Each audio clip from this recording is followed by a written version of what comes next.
I'm Dave. I'm from Deus Ex Machina, and he's from. Rampant Wolf Games. Are you like, or is it really a rampant wolf? It is a rampant wolf. Does it have rabies? Is it a rabies wolf? No. It's just it's Well, at least- rampant lions. At least when you compress my name, it doesn't say Sex Machine. That's true. That's the reason why that you can't access my website on a company browser. How they found out.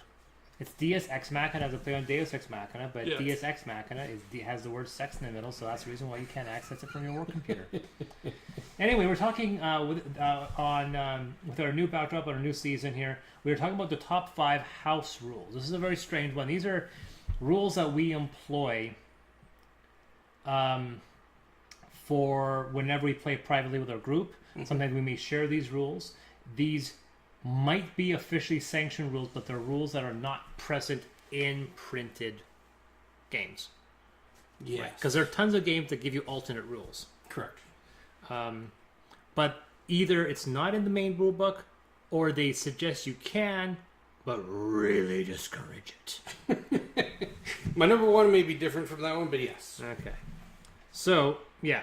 So, oddly enough, these are all rules that you guys can employ. So, if you actually like to go, oh, this game, oh, I don't like this game, and you hear the homebrew rules we employ, and you're like, oh, that's interesting. That's the reason why. Because a lot of times for me, if I have a game that I think I dislike or there's a problem with it, I want to fix it. I'm a game guy. I want to be able to design a fix around that game. I'm not a person that's going to try to give up. There are some games like Mission Red Planet that I feel is irredeemable, and then there are certain games which I think was like, oh, you almost had it, you were one step off. Yep. So this is our list for top 5 house rules. I shouldn't have the groping sensation, but whatever. So mine's an odd one. Mine's a deep cut, just because it was actually one of my first videos for Dice Tower. I'm talking about the unofficial creator rules for Lost Legends. This is an example of where a creator should have stuck to his guns and made the game that people wanted. Instead, he took the advice of a parent company that was like, you should do it this way. And there were game testers that said, do it this way. And he was like, that sounds dumb, but okay. And he shouldn't have backed down. In Lost Legends, it's part of a genre which I actually kind of don't mind, which is a card-based dungeon delver. The Bloodborne card game works very, very similar. The idea, instead of having a dungeon where you move characters around, you have this tableau or this engine of your character, and you just see monsters show up. Yeah. That's cool. It's a neat idea. Both of them are competitive. They try to claim semi-cooperative. You're not. There's no such thing. You're the competitive, you're cooperative. You're semi-cooperative, you're competitive. And Lost Legends has 3. It's got a much more complicated tableau than Bloodborne, and then you guys flip cards. But like I said, that game features a mechanic where a player can get knocked out of a turn, and then that's it. You're done. You got to wait till the next turn. Problem is, because you didn't gain experience or gold, depending on when you got knocked out, you can get your butt kicked. And then you go into the second one, you'll get your butt kicked even sooner, which means you'll get knocked out again, and then knocked out again, and then you'll never have enough points. There's no catch-up mechanic in a game like that. A game that they didn't want player elimination, but you basically do, because if you get knocked out first round, that's it, you're done. Yep. And because of the way you draft the monsters, you could be stuck with a monster you can't pass on, you have to fight, and you have no way of beating. Yeah. A pure random pull knocks you out. And now that itself is bad enough as it is, but they then create a scenario where not only that, but you can't come back from that mechanic, was the death knell of this game. And that's why nobody plays Lost Legends anymore. But the creator, talking to Tom Basil, did talk about what he wanted the game to supposed to be, where when you get killed, you get knocked out for just a turn, not the whole round. So when the game comes, when the play comes back to you, you're back up to snuff, you're speed back, and you can start fighting again. You're simply knocked out for just one combat cycle, not for the entire section, not the entire round of that game. So you can go right back, right after all the players have gone, you're back in the saddle, and you can go at it. Yeah. Right? You still gain gold from other player victories. All these things happen. So you're at a bit of a deficit, but you're not dead. Yeah. So that's my... honestly enough, Once again, almost every one of these rules you can find. I've written on them online, so you go to Board Game Geek for Lost Legends, you can find these alternate rules. These are interesting too because these were rules that were endorsed by the creator, but ones he took out of the main printed game. He should have just put them in, going, "Oh, here's some optional rules, which are totally the way I want you to play." So that's my number 5 unofficial creator rules for Lost Legends. All right. So my number 5 pertains to Gloomhaven, and that is Really? looting everything at the end of a scenario, and then splitting it. Ha You got specific, and I got specific. Okay, so this is where we debate. This is actually a good one. So, how does your rules work? So basically, everything that's left on the table, which is money, chests, etc., gets looted, and the entire party splits it amongst themselves and figures out who gets. If there's more than doesn't split well, then one person gets the extra one or whatever for gold. Yeah, we did that the first 2 games, but I felt we were almost milking this place dry. So we altered it slightly differently because the game kind of wants you to explore in that time period, in that timeline. That instead of doing it that way, we've decided that if we kill a creature and he drops gold, yes, or if they're just coins, those are auto looted at the end, but we don't get to auto loot the chests. So that's because we thought we were auto looting everything, and we were like, okay, this is maybe a little touchy because we didn't go into this room, so we can't get the chest. So if we can't access the chest, like if there's a chamber and we don't go into that room, and we know obviously we see the scenario there's a chest there, we don't get that chest. And we'll even say the fact that if we don't go to open a chest, we don't get that chest. But since we also share gold, which is another bonus house rule, which is not on my list. God, I'm gonna be a list of the number of house rules that we play with in Gloomhaven. I could put a top 5 house rules for Gloomhaven list. It's not as bad as that. Like the sharing loot is one, but we put that caveat that we don't open chests unless we go to the chests. We usually never have the problem. We usually get to at least the room where the chest is. It's just time frame wise. It's like, okay, you guys have got to either kill everything, or achieve the goal and leave the chest alone, or you guys are gonna die. Yeah. So. Yeah. All right, number 4. Right, that's me. This is a strange one. There's a Kickstarter game that came out last year called Subterra. It is one of the most brilliant cooperative games that have come out in a long time. It is very, very well made. Yep. I was actually stating the fact that I kind of wish that Carcassonne did something with its brand. Because it's just Carcassonne. It's all the same 6 rules with different paints and mild alterations. And they could have created a full brand. They could have played with it. They could have said, like, Carcassonne Subterra. Like, it's every variation of tile game. Because God knows, you grab a tile, you place a tile. But now you're exploring you're spelunking into a cave and so forth. Yeah. The game works, but there's so many little problems that could have been easily tweaked with a live playtest. You get 2 action tokens. If you can't save one, but there are certain things that take 2 action tokens. So you move on to a square, you have 1 action left. You want to lay down a rope that requires 2 actions. You can't bank that 1 action, so you just lose it. You just lose the action, and that's very annoying. Yeah. You go to Flashpoint Fire Rescue, action tokens. If you don't use your 4 actions, you get those back. It's a simple mechanic. It balances the game. Yeah. That's the first one. Because, like, see, for me, my homebrew rules are all number specific. So when I have more than one. So that's the first mechanic. Number 2 on that mechanic is the end game. In the end game, once you draw the last tile down, the last card, it's the broken flashlight. The flashlights have run out, which means the entire party has to start rolling. 1, 2, and 3, you are eaten and you're eliminated immediately. 4, 5, and 6, you survive. What's really weird is the fact that if you or I are on the exact same square, your flashlight fails, you just vanish in the middle of my flashlight. Like, literally, you die because even though you're occupying my same square. So, a very common rule is called the shared flashlight. Yeah. If you are in the same space when that thing occurs, I roll 4, 5, and 6. You roll 1, 2, and 3. As long as you're on my space when that happens, you're okay. But your flashlight's dead, so you cannot be on any square unless it's got somebody with a functioning flashlight. It gives you that extra little bit of time to get out. And it also makes thematic sense. Yeah.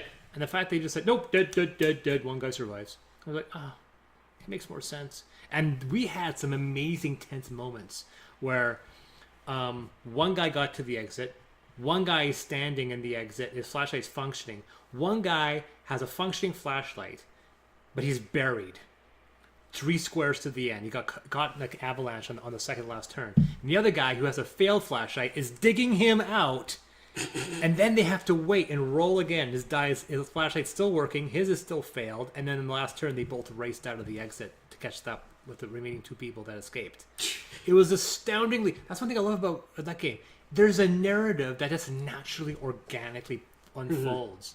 But then to go, nope, and just, like, you had it. You almost had it. Yeah. The shared flashlight makes thematic sense. Yeah. So, both those rules, action tokens that you can save, and the shared flashlight. One is simply it's just better. Mm-hmm. The second one makes a thematic sense and adds a great narrative kick at the end of the game.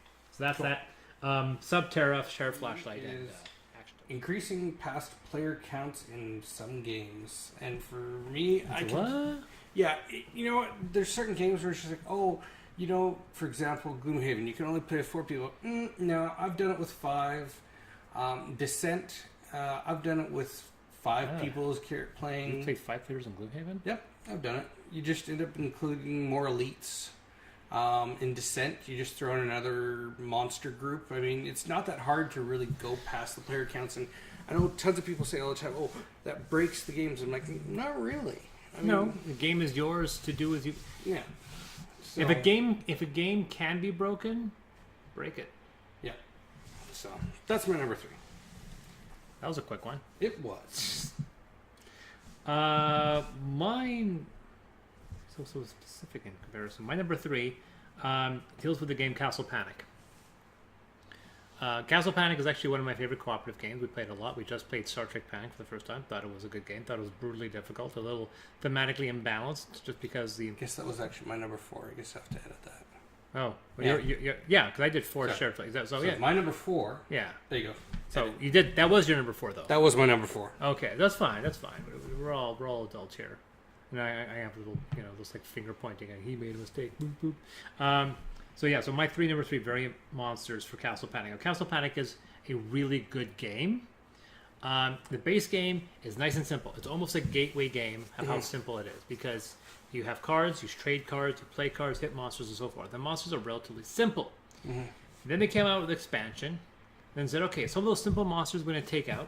We're going to replace them with more complicated monsters that you have to kind of check the rule book to see what they do. Okay. But then we'll give you some more complexity with this engineer.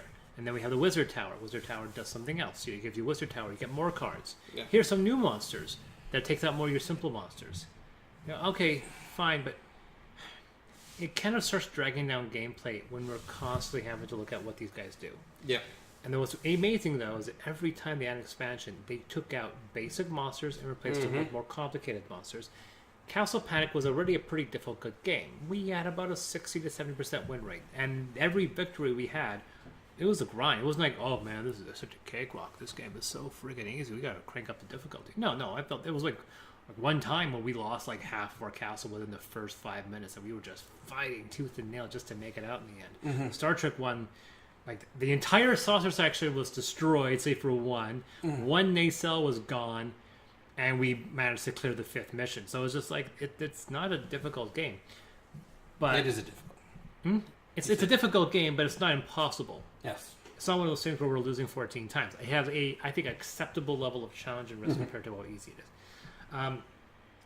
But then I don't understand why all the expansions kept on adding in all these monsters. Like, you would take out all the basic 1-hit monsters and replace them with complicated 3-4 hit monsters. Not just, here's a 3-hit monster, here's a 3-hit monster that has its own set of rules. Yeah. Here's another 3-hit monster with its own set of rules. And it constantly create this situation where every single creature you pull out has its own unique set of rules. Yeah. And it grinds the game to a halt. I'm not really against the idea of having these complicated monsters, but it triples or quadruples the game length as you try to figure out what these guys do. Yeah. So what my this homebrew is simply mitigate the amount. Keep the vast majority of the simple monsters in the game, because that just makes it easier. interchange the special monsters. Like there's like 4 special monsters in basic Custom Panic. Swap them out with some of the big monsters. Don't swap out the entire line, because that's what all the expansions do. Swap out all these small ones, more and more of the small ones, to the point that if you use all the expansions, none of the original 1 and 2 hit guys. Everyone has their own specific set of rules, and boy does that game become a slog. So my point is simply play with the monster bag, but keep the monsters. Keep it simple, stupid. Kiss Castle Panic. Yeah. Okay. So that's my number 3 variant rules for variant monsters for Castle Panic. All right. Mine will be really quick. Number 3 is playing open hand in Gloomhaven. So basically, you can tell people what you're going to do, and which is printed in the book, but they highly discourage you from doing so. Yeah. So for me, that's just one that we do. So that's my number 3. And I want to add to that I don't know a single person that plays with the... I've talked to 4 or 5 people now that play Gloomhaven. Nobody plays with a closed hand. I just talked to somebody who's just like, we got 11 games in, and we're tired of the campaign. Like, he got, literally, after 11 missions in, he got tired of the campaign. They just started opening up all the characters, and they're just playing whatever missions they want, however they want. I was like, okay. But he also played open play as well. Yeah. Once again, we were talking about it in our top 10 list for our top 5 worst game mechanics. You put closed play, and I agree with you. Closed play is a bad idea in cooperative play. Gloomhaven. Funny thing is that we play, because of the additional rules we do in Gloomhaven, we crank up the difficulty 1 more level. We've lost 1 game. We've won all of our others. They were not simple victories. So open play does not make the game a cakewalk. So if you feel like, no, we want you to do that, it's because it's realistic. Well, D&D's been getting by with it for just fine for 30 years. So why do you think you can do better? Exactly. So I agree with that 100%. Down to me for 2? Yep, number 2. My number 2 is everything but the official rules for Star Realms. Anytime Star Realms is doggedly obsessed with trying to replicate a deck builder into Magic the Gathering. They really think it works. I'm here to tell you guys, it doesn't. Because you can have expert players of Magic, you can have expert players of Star Realms, because they'll know statistically which cards are better, but they're not going to always win. A poker player who's a grandmaster poker player is going to win all the time. Yeah. Exactly. Expert player of Star Realms is still going to win sometimes. He'll never win every time. So I really dislike. I think deck building as a mechanic works well, and Star Realms is a pure. They saturate they've boiled down, they've simmered down the basic system to make it work. Same thing as Ascension.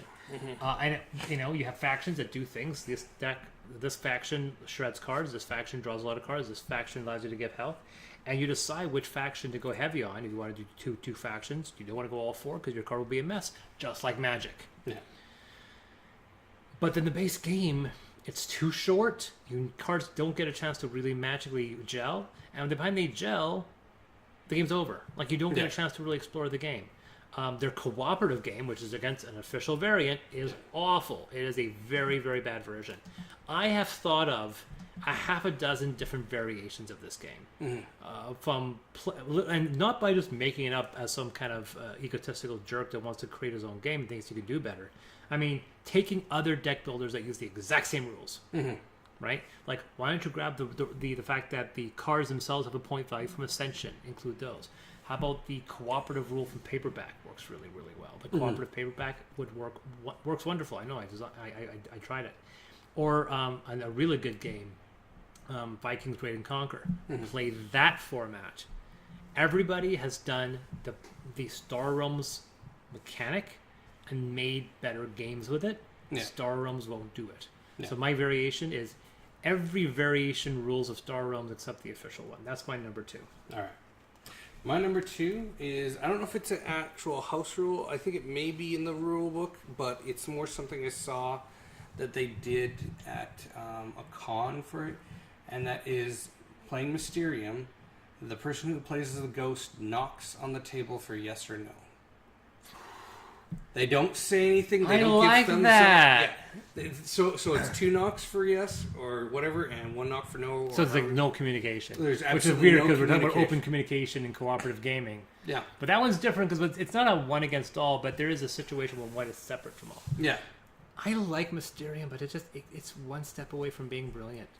Yeah. Like, And that one. all that preamble that takes up the vast majority of the game, the vast majority of the game, doesn't impact much the last act of the game. It's like all of this leads Yes. up to these very small variations in the last part of the game. You're like, wow, that last hour really didn't contribute much, and then we just make a guess and we win or we fail. Yep. It's just like, wow, all of that for just you're further along. You get 3 instead of 2. Like, wow, that's a lot of work for a pretty little payout. Mm-hmm. So yeah, that's a pretty neat rule. Okay. So, I mean, I don't know whether or not it's like more important than me. Like all of mine have been rules. Like I didn't include any rules that would say, "Hey, this is a nice twist." Mine's all been like, "This game is broken. Here's how you fix it." So it's a bit of an egotistical thing on my part. All right, so number 1. Number 1.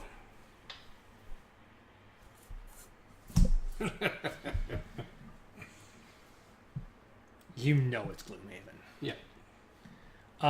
Once again, my rules for Gloomhaven are the generic, or more than just one. The most obvious one is open play. Like that's the title one, open play for Gloomhaven. Once again, they list it. I think it's a little egotistical of the creators to say, please don't play with these rules. We do not recommend it. And yet everyone I know plays with it. I think it's a system. They should just admit to it that closed mechanic is not popular and they should stop using it. But then comes the other thing, the fact that we also play with the loot rules. Mm-hmm. Right? Where, once again, if there's any lingering coins on the table at the end of the mission, we get it. It's not like we're teleporting back like a bad game cinematic. Mm-hmm. That's basically what they're replicating, the bad game cinematic. It's like, oh, I'm going to run to that coin before the closing game cinematic kicks in. Oh, I missed it. Yeah. Because new games, after you see the mechanic, puts you right back there so you can pick up all those coins like a good game like Dragon Age does, right? Oh, you're back where after the mechanic you can still play the game. So yeah, that's dumb. I don't open the chests. The other one refers to trading. It says you can't trade. Yeah. What do you mean you can't trade? The guy's right next to him and you can't trade. Like, what's there, a force field? You're telling me how to be my character. You're telling me how I can play my game. I'm a character. This is my character. I'm playing my character. Mm-hmm. You're telling me how I... No, you're selfish. No, I'm not. I'm deciding to play the character how I want to play. And I'm saying the fact that this guy needs 3 gold in order to buy. No, you're selfish. Says who? Yeah. Stop telling me how to play a character. My character's my own. There's no personality on this character sheet. That means you're giving me carte blanche to make that personality. So that's the thing we rule. Yeah. Looting rules, sharing gold, because we share our gold, open play. Those are the 3 dominant homebrew rules, which once again is very prevalent. So that's my number 1. Right. 3 rules within Gloomhaven. All right, my number 1. I don't know if it's a written one. I think it does come up in tournament play, but it is in Star Wars Armada. Ooh. I believe the rules state that one player does all his actions and does all his attacks and all his movements, and the other person does all his attacks, all his movements, etc. Whereas really, the home rule is, okay, you as the first player get to pick one of your ships to do their stuff, then it rotates to the other person, and it's back and forth. Right. So that way it's not just, sack. Oh, well, now I got some stuff left. I guess I'll... That's related to a lot of things, a lot of games doing it nowadays, to have... No, you get one action. Oh, I got 4. You get one action, then it's his turn. He gets one action, it's my turn. It's one action. So like, the fact that, oh, I did my actions. I'll see you guys in 10 minutes. No, it's your turn again. Really? Awesome. Yeah. So, and it also mitigates that wiping factor I find in Armada, because depending on... The first turn of the game, because you attack then move, unlike X-Men where you move then attack. So the first turn, nobody's ever usually in range, and so by default, the person who is actually the second player starts off with a handicap because they are going to be the one who gets to fire first. So, all right. So that was my number one. So that was number one. So to conclude, mine was the unofficial creator rules for Lost Legends, several rules for Subterra, including the shared flashlight and action tokens, a variant monster of Castle Panic, anything but the official rules for Star Realms, and open play and looting rules for and sharing gold in Gloomhaven. All right. And mine were loot everything at the end of the scenario in Gloomhaven, increasing past player count in most games, not that hard, playing open hand in Gloomhaven, player knocks on the table for Mysterium for yes or no's, and rotating turns for Armada.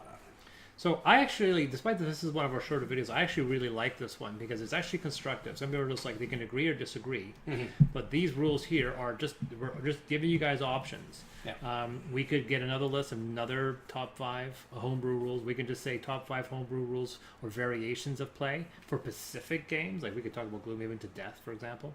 Not saying we would. The same way we can go through other lists that are constructive rather than just raging and just inciting the guerrillas from stamping their feet their fists upon our chests. So yeah. So if you guys like that, like and subscribe. And I am Big Chris. I've been Dave. And I will create a witty repertoire, an extremely successful and intelligent and funny catchphrase next time.